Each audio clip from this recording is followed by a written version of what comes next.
60 ఏళ్ల తెలంగాణ ఉద్యమంపై బీఆర్ఎస్ అధినేత కేసీఆర్ చెరిగిపోని ముద్ర వేశారని ఆ పార్టీ కార్యనిర్వాహక అధ్యక్షుడు కేటీఆర్ అన్నారు. నవంబర్ 29న జిల్లా పార్టీ కార్యాలయాల్లో దీక్షా దివాస్ నిర్వహించాలని బీఆర్ఎస్ నాయకులకు కార్యకర్తలకు ఆయన పిలుపునిచ్చారు. ఉద్యమంలో 10 ఏళ్ల పాలనలో కేసీఆర్ చేసిన అద్భుతాలను గుర్తు చేసుకుని స్ఫూర్తి పొందాలని కేటీఆర్ సూచించారు. కేసీఆర్ సచ్చుడో తెలంగాణ ఒచ్చుడో అన్న మాట దేశ రాజకీయాలను కదిలించిందన్న కేటీఆర్ ఉద్యమంలో ఉన్న నిర్బంధాలు ఇప్పుడు మళ్లీ కాంగ్రెస్ పాలనలో కనిపిస్తున్నాయని విమర్శించారు.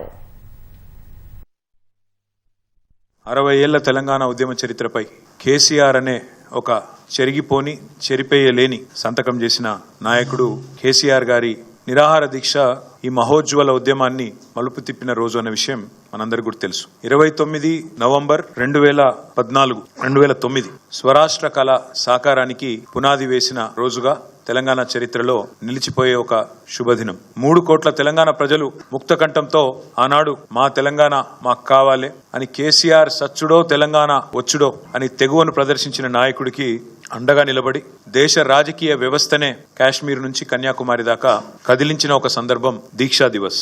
అందరినీ మెప్పించి ఒప్పించి దేశ రాజకీయ వ్యవస్థను, రాష్ట్రంలో ఉండే రాజకీయ వ్యవస్థను కులాలకు మతాలకు అతీతంగా అందరినీ కూడా కలిపిన ఒక సందర్భం దీక్షా దివస్.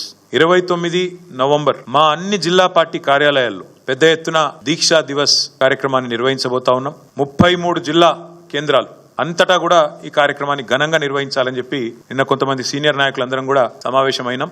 కేసీఆర్ గారి నాయకత్వం ఉద్యమంలో గాని అదేవిధంగా పరిపాలనలో గాని ఏదైతే ఒక చెరగని ముద్ర వేసిందో దాన్ని మళ్లీ గుర్తు చేసుకుంటూ అక్కడి నుంచి స్ఫూర్తి పొంది మళ్ళొక్కసారి 2 జాతీయ పార్టీలకు బుద్ధి చెప్పే విధంగా కదం తొక్కుతాం.